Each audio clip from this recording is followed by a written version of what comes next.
Bismillahirrahmanirrahim, dear students of class 10th. This is our maths period, and we are doing exercise number 5.3. Today we have to solve question number 11, and see on your textbook, open your book and see question number 11. That is, if the sum of the first n terms of an AP is 4n minus n square, what is the first term? That is S1. What is the sum of first two terms? What is the second term? Similarly, find the third, the 10th and the 9th term. तो आप देखिए यहाँ पर 11th question जो है, यहाँ पर हमारे पास दिया हुआ है Sn. आप देखिए Sn इज इक्वल टू, ऊपर दिया हुआ है इस क्वेश्चन में 4n माइनस n स्क्वायर, ये दिया हुआ है हमारे पास, इट इज गिवन. तो आप देखिए यहाँ पर हम क्या कहेंगे, let us calculate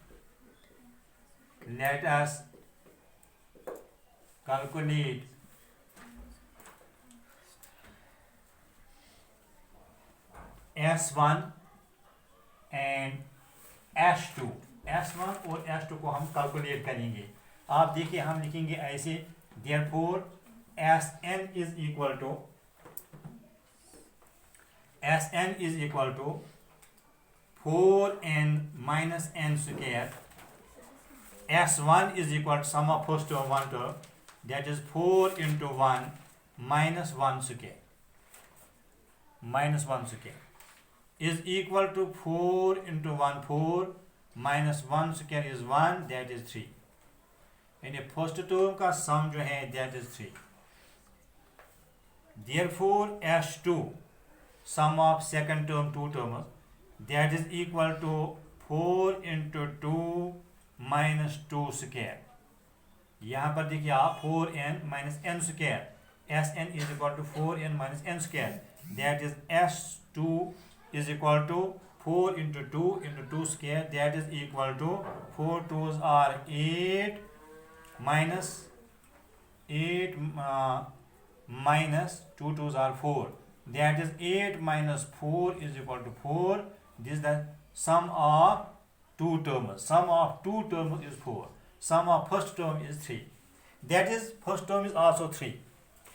Therefore we will form, and generally we will form an AP in a, generally जैसे हम AP को लिखते हैं, तो हमने पहली एक्सरसाइज में पहले किया है कि AP हम कैसे बनाते हैं. That is A comma A plus D, this is first term, this second term, A plus 2D third term, A plus 3D, this is fourth term, so on. This is an AP. Therefore in this AP we will write here. आप देखिए यहाँ पर A यानी first sum of first two terms, जैसे हमने अभी निकाला कि सम ऑफ टू टर्म्स जो है अभी हमने निकाला ऊपर, ये किसके बराबर है, 4 के बराबर. लेकिन यहाँ पर लिखेंगे फर्स्ट टर्म जो है that is A plus D. These are sum of two terms, first two terms, and we know that sum of two terms, that is 4, that is equal to 4. This is equal to implies into A plus D is equal to 4. Implies into, that is A plus A, that is 2A plus D is equal to 4. Now by putting the value of A is equal to 3, we know A is equal to 3 in 2A plus D is equal to 4 we get. तो यहाँ पर ये put करने से हम क्या हासिल कर सकते हैं, that is 2 multiplied by A, that is 3 plus D is equal to 4, that is 3 2s are 6 plus D is equal to 4, that is D is equal to 4 minus 6, that is equal to -2, नहीं, D is equal to -2। अब question में देखिए हमें क्या क्या मालूम करना है। पहले हमें मालूम करना था if the sum of the first n terms of an AP is this, what is the first term? First term हमने निकाली, एक जो निकाला हमने 3, और दूसरा जो है what is the sum of first two term, वो भी हमने निकाला, वो 4 है, ठीक है ना। और तीसरा है what is the second term। अब दूसरी टर्म क्या है, दूसरी टर्म जो है that is second term, that is 4।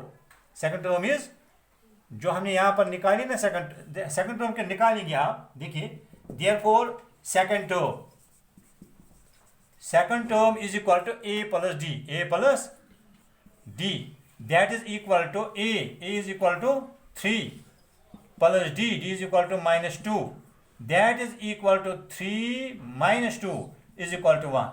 Second term is 1। और क्या मालूम करना है हमें, what is the second term। Similarly find the third, the 10th and the nth term, और इसलिए हमें थर्ड टर्म मानते हैं। फॉर थर्ड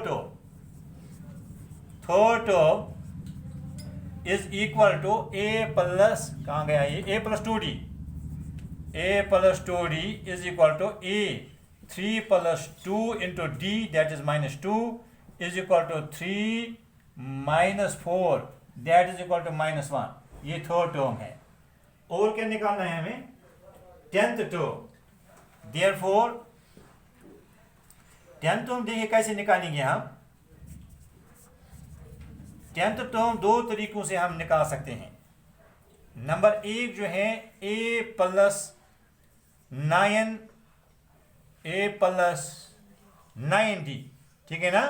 नंबर 2 है, ऐसे लिखेंगे हम फॉर्मूला में n 10 वगैरह इज इक्वल टू, वो भी उस तरह कर सकते हैं हम। दैट इज a किसके बराबर है, 3 plus 9 into -2 is equal to 3 minus 18, that is equal to -18, that is -15 minus ये 10th टर्म है, ये भी निकला। अब देखिए अब हमें क्या निकालना है, अब हमें nth टर्म निकालनी है, ठीक है ना। अब देखिए nth टर्म किसके बराबर है, an is equal to a plus n-1 into d is equal to nth term निकालनी है, a is equal to 3 plus n-1 into d is -2 is equal to 3 plus 3 minus this minus plus is -2 into n is 2n, minus minus is plus 2 1s are 2 is equal to 3 plus 2 is 5 minus 2n. This is the nth term. Thanks.